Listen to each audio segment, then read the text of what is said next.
Le thème qui nous a été donné par le bureau synodal, c'est la responsabilité de l'Église dans la transformation d'une nation. La responsabilité de l'Église dans la transformation d'une nation. Nous aurions dit la charge qui revient à l'Église pour que la nation se porte mieux, ou bien les obligations de l'Église pour que la nation se porte mieux. Bien aimé, mieux l'Église se porte, mieux ira la nation. Et là, il y a la notion de culpabilité, le devoir à accomplir. Il y a donc un problème d'obligation pour l'Église en face de sa nation dans laquelle cette Église évolue. Ici, nous parlerons de l'Église corps de Christ. Et donc, ici, nous parlons du corps de Christ qui est établi, qui est fait du rassemblement des saints, des chrétiens. Ce n'est pas une communauté comme l'Église évangélique du Congo seulement, mais nous allons généraliser parce qu'on nous parle de l'Église comme le corps de Christ. Donc, il n'y a personne qui peut se dédouaner. Nous avons vu que dans le programme, il nous a été demandé qu'à la fin du culte, à la fin donc de notre jeûne, nous devons sonner les cloches. Oui, il faut que nous sonnions les cloches. Sonner les cloches pour marquer cette étape de notre parcours. Sonner la cloche pour marquer un saut, pour marquer d'un saut la clôture du jeûne et le début d'une ère nouvelle, l'ère de la vigilance. Nous devons être vigilants devant la survenue des erreurs du passé qui nous ont conduits vers le chaos actuel. Nous devons être vigilants devant l'accomplissement des promesses de Dieu qui sont la conséquence de notre consécration, la conséquence de notre jeûne et de notre prière actuelle. Nous devons être vigilants. Et cette cloche que nous allons sonner, c'est pour que nous soyons vigilants devant notre faire, devant notre agir, devant notre langage, devant notre écoute, devant notre parcours, devant notre entourage. Bref, que nous n'ouvrions plus la porte à l'ennemi. Nous sonnerons les cloches, oui, mais n'allons pas chercher les cloches ailleurs. La cloche qu'il faut sonner, c'est la cloche de ton cœur, de mon cœur. C'est mon cœur, la cloche. On sonnera les vraies cloches matérielles, physiques, mais la vraie cloche qu'il faut sonner, c'est la cloche de ton cœur, la cloche de mon cœur. C'est une cloche, oui. Le cœur est une cloche. Quand on sonne une cloche, on ne peut pas l'écouter à la place des autres. Quand on sonne la cloche, chacun l'écoute pour soi. À plus forte raison, si chacun sonne sa propre cloche, il est seul responsable de son engagement. Cela voudrait dire qu'en sonnant ma cloche, je m'engage à être vigilant, je m'engage à demeurer à la brèche, je m'engage à être à l'écoute, je m'engage à servir Dieu, je m'engage à servir ma famille, je m'engage à servir l'Église, je m'engage à servir la nation, je m'engage à servir mon prochain. Je m'engage à ne plus être l'occasion de chute de mon Église, pour ma nation, pour ma famille, pour mon prochain. Je m'engage. La cloche que chacun de nous sonnera, c'est pour rompre le jeûne, c'est pour terminer, pour sceller cette fin de semaine, mais c'est aussi pour dire Seigneur, je suis prêt à t'écouter, à te respecter, à t'obéir. Tout le jeûne consenti ne servirait à rien si chacun ne sonne pas la cloche qui fera taire son arrogance. La cloche qui éveillera en lui l'humilité. Si chacun de nous ne prend garde, le jeûne que nous avons fait sera vain si nous ne faisons pas taire par les cloches les divisions et réveiller en nous et au milieu de nous l'unité.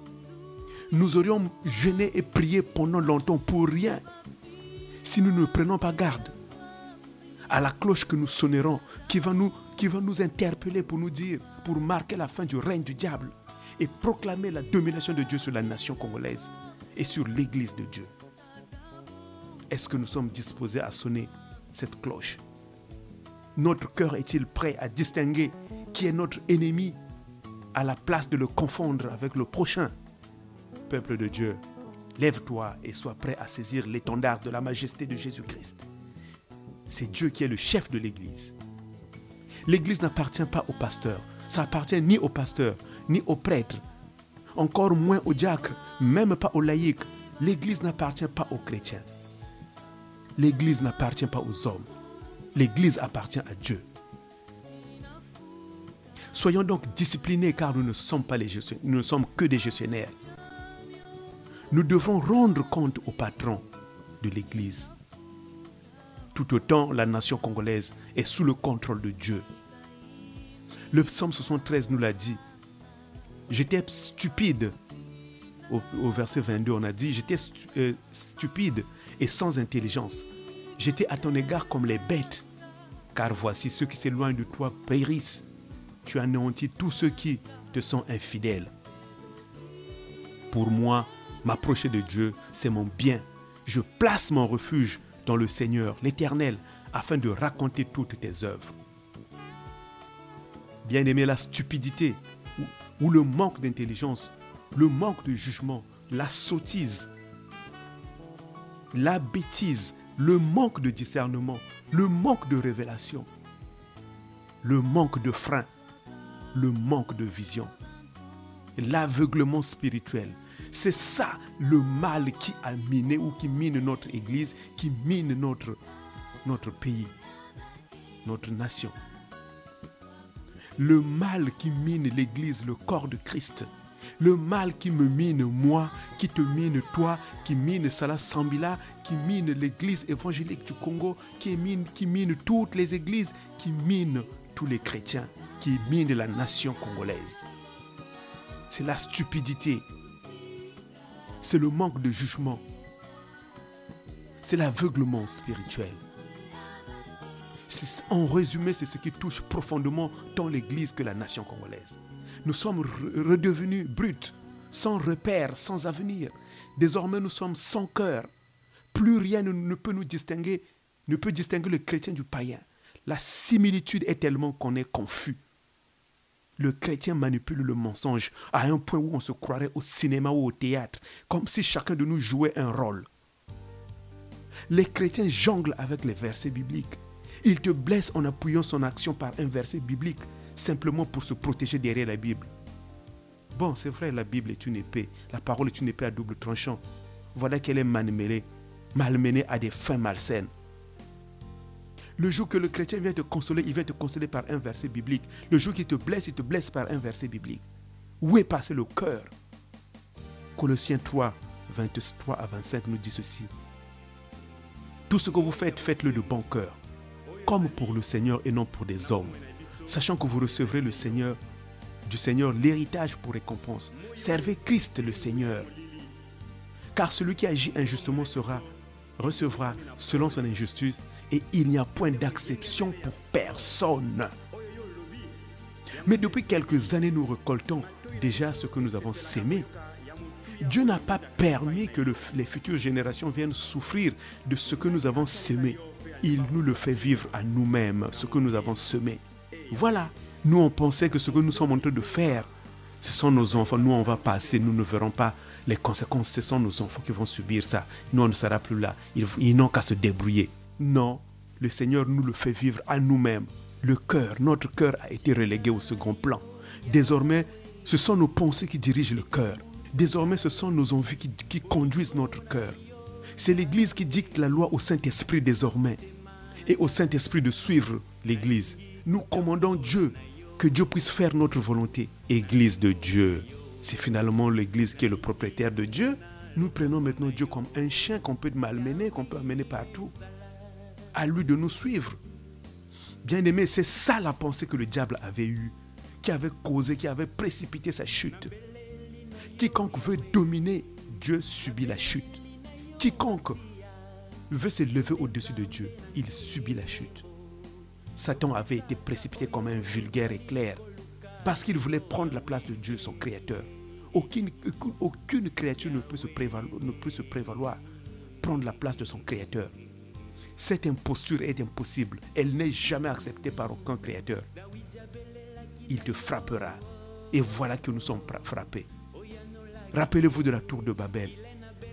Ne nous a-t-elle pas enseigné? Nous n'avons rien appris de la tour de Babel? Aujourd'hui, c'est l'Église qui est frappée. Aujourd'hui, c'est la nation qui est frappée. Malheureusement, personne n'y prend garde.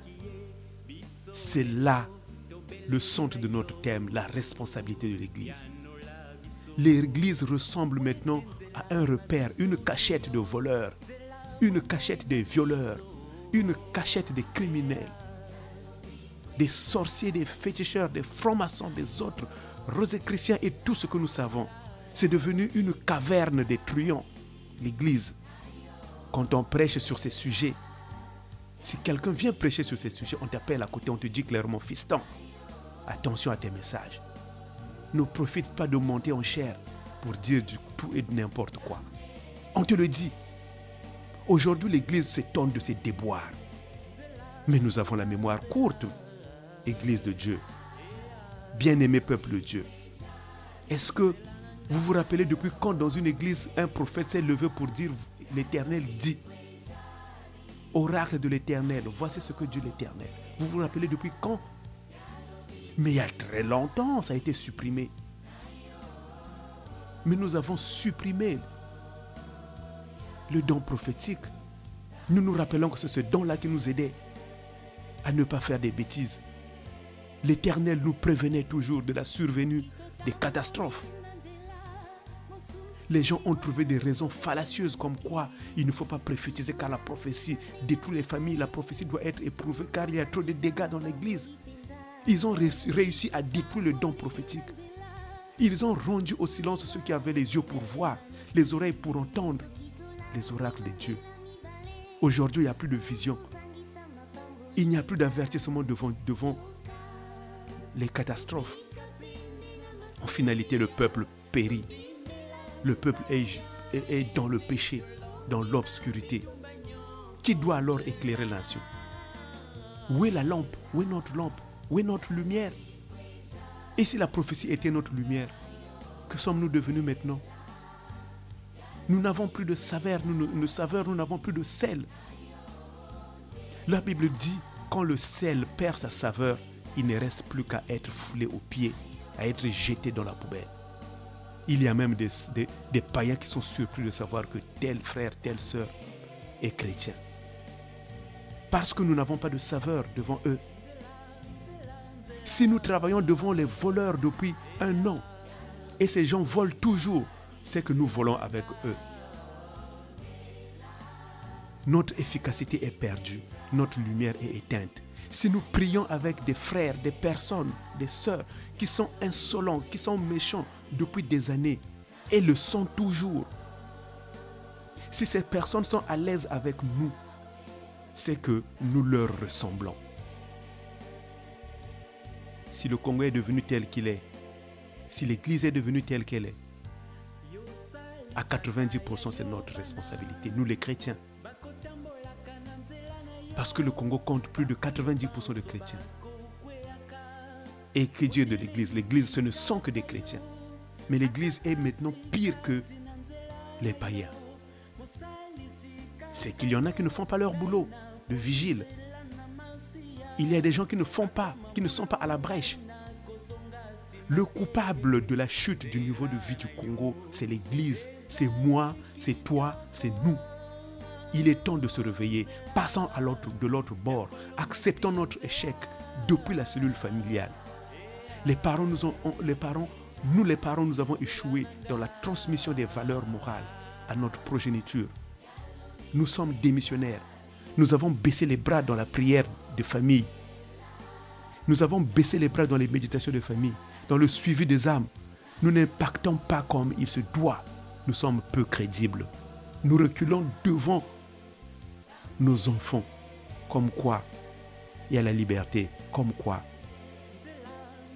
il a grandi. Il est responsable de ses actes. Sonnons la cloche de nos cœurs pour marquer la fin de la récréation. C'est le début des cours. Il faut sonner maintenant. La récréation est finie. L'enseignant, c'est Jésus-Christ. Et l'Église doit rester assise au pied du Maître. L'Église ne doit plus parler, elle doit écouter. Parce qu'elle a tellement parlé sans écouter. Elle a tellement parlé qu'elle n'a pas écouté les orientations de Dieu. la clé de la relève de la nation. Le secret de la croissance spirituelle d'une nation, c'est l'obéissance. Quiconque observe les voies de Dieu ne craint ni les terreurs de la nuit, ni les flèches qui volent de plein jour, ni les réjouissements des lions, car Dieu veille sur lui. Notre obéissance va déstabiliser le diable et ses démons, car si un cœur est ouvert à Dieu, il est d'office fermé au diable. Il n'y a aucune manœuvre de déstabilisation possible, car Dieu garde le contrôle. Le verrou de notre cœur doit être à la disposition de Dieu. Si nous gérons nous-mêmes notre vie, nous ne pourrons jamais vaincre le diable, car il est un fin travailleur. Il est malin. Seul Dieu peut le vaincre. Alors confions-nous à Dieu. Confions notre cœur en Dieu. Celui qui est fidèle à Dieu ne peut jamais connaître indéfiniment les défaites. Dieu lui vient toujours en aide. Bien-aimé, Esdras, quand il écrivait les chroniques, les livres de chroniques, il disait en chronique 7, 2 chroniques 7, du verset 13 au 15e, j'aime ces passages parce qu'ils sont clairs. Il disait dans 2 chroniques 7, quand vous prenez le 13, 2 chroniques 7, 13, il est écrit: quand je fermerai le ciel et qu'il n'y aura point de pluie, quand j'ordonnerai aux sauterelles de consumer le pays, quand j'enverrai la peste parmi mon peuple, si mon peuple sur qui est invoqué mon nom s'humilie, prie et cherche ma face, et s'il se détourne de ses mauvaises voies, je l'exaucerai des cieux, je lui pardonnerai son péché et je guérirai son pays. Mes yeux seront ouverts désormais et mes oreilles seront attentives à la prière faite en ce lieu. Bien-aimé, c'est l'Église. C'est à l'Église que l'Éternel parlait. La guérison d'une nation dépend de l'Église. L'Église a une grande responsabilité dans une nation. L'Église doit porter la nation et toutes ses entités devant le trône de Dieu. L'Église doit sanctifier la nation. L'Église doit chercher perpétuellement la face de Dieu pour le compte de sa nation. L'Église doit consulter Dieu pour la nation. L'Église doit se détourner de ses mauvaises voies pour le bien de la nation. Elle doit aider la nation à se détourner de toutes les mauvaises voies. Parce que c'est l'Église qui sait discerner le bien et le mal. C'est elle qui est la lumière qui montre le chemin. Même quand les calamités vont nous atteindre, si l'Église se prosterne, cherche les voies du Seigneur, l'Éternel guérit le pays. Même si la sécheresse, même s'il y a des pluies torrentielles, même s'il y a des inondations, même s'il y a la sécheresse économique, même s'il y a des conflits, même s'il y a des élections truquées, même s'il y a des guerres, si le peuple sur qui le nom est invoqué, le peuple sur lequel le nom est invoqué, c'est lequel? C'est l'Église. Si l'Église prie, si l'Église cherche la face de Dieu, si l'Église se détourne de ses mauvaises voies, Dieu exauce. Rappelez-vous, s'il y a un seul saint dans notre pays, l'Éternel se souviendra de ce pays. Alors nous sommes combien de saints? Voilà, aujourd'hui le monde a volé la lampe de l'Église. J'aurais dit mieux, l'Église a donné sa lampe au diable. L'Église a donné sa lampe au monde. Le monde l'a éteinte pour humilier l'Église, pour que nous puissions ressembler maintenant aux païens. Voilà que maintenant nous ressemblons au monde. Or, David nous avait enseigné dans le psaume 37, 25 à 27, je prends seulement le 25. Il disait: j'ai été jeune, j'ai vieilli et je n'ai point vu le juste abandonné, ni sa postérité mendiant son pain. Or, aujourd'hui, le Congo ne vit que par les dons. L'Église ne vit que par les dons. On demande l'argent à gauche, on demande l'argent à droite. Nous mendions. Il est écrit: j'ai été jeune, j'ai vieilli, je n'ai point vu le juste être abandonné. Ça veut dire que nous ne sommes pas, ni sa postérité mendiant son pain. Et nous mendions, ça veut dire que nous avons été abandonnés. Ça veut dire que nous ne sommes pas justes. Nous ne vivons que des dons. C'est ça la mendicité. Dans les civilisations occidentales, quand quelqu'un vient te partager quelque chose, le premier réflexe est de dire non merci. Parce qu'on se sent autonome. Parce qu'on se sent capable de survivre, de vivre par soi-même. On ne compte pas sur les autres. Mais nous sommes devenus des mendiants. Je suivais le journal de notre nation, c'est pas avant-hier. Tout le journal était fait des dons. Tel pays a fait tel don, tel organisme a fait des dons à tel endroit a fait des dons à tel. Ça veut dire que les gens sont dans la pauvreté. Ça veut dire que nous avons été abandonnés. Nous sommes devenus des gens qui ne vivent que des dons. Bien-aimés, soyons justes. Parce que le juste n'est jamais abandonné. Soyons sincères. Soyons des modèles comme Jésus. Soyons des lampes sur des chandeliers. Soyons le sel et la lumière du monde. Soyons efficaces et fidèles. Vivons la parole de Dieu. Notre comportement doit être un langage. Notre vie doit être une épître écrite de la main de Jésus-Christ. Si l'Église baisse les bras, la nation coule avec elle-même. Si l'Église rentre dans le jeu du diable, le diable prendra le contrôle de l'Église et de la nation. L'enjeu est double, bien-aimés. L'enjeu est double. Allons-nous laisser la main au diable pour conduire l'Église? Allons-nous laisser la main au diable pour conduire la nation? C'est à nous de réfléchir. Mais je sais que dans ton cœur, la réponse c'est non. Alors soyons justes. Être juste, c'est être obéissant. C'est être à l'écoute de Dieu. C'est être la lumière du monde. C'est impacter là où nous sommes. C'est dire non quand on te dit de faire du mal. Bien-aimés, apprenons à dire non pour plaire à Dieu. Mais ne disons pas oui pour plaire aux hommes. Sinon nous allons vendre notre lumière au diable. Que l'Éternel bénisse sa parole. Amen.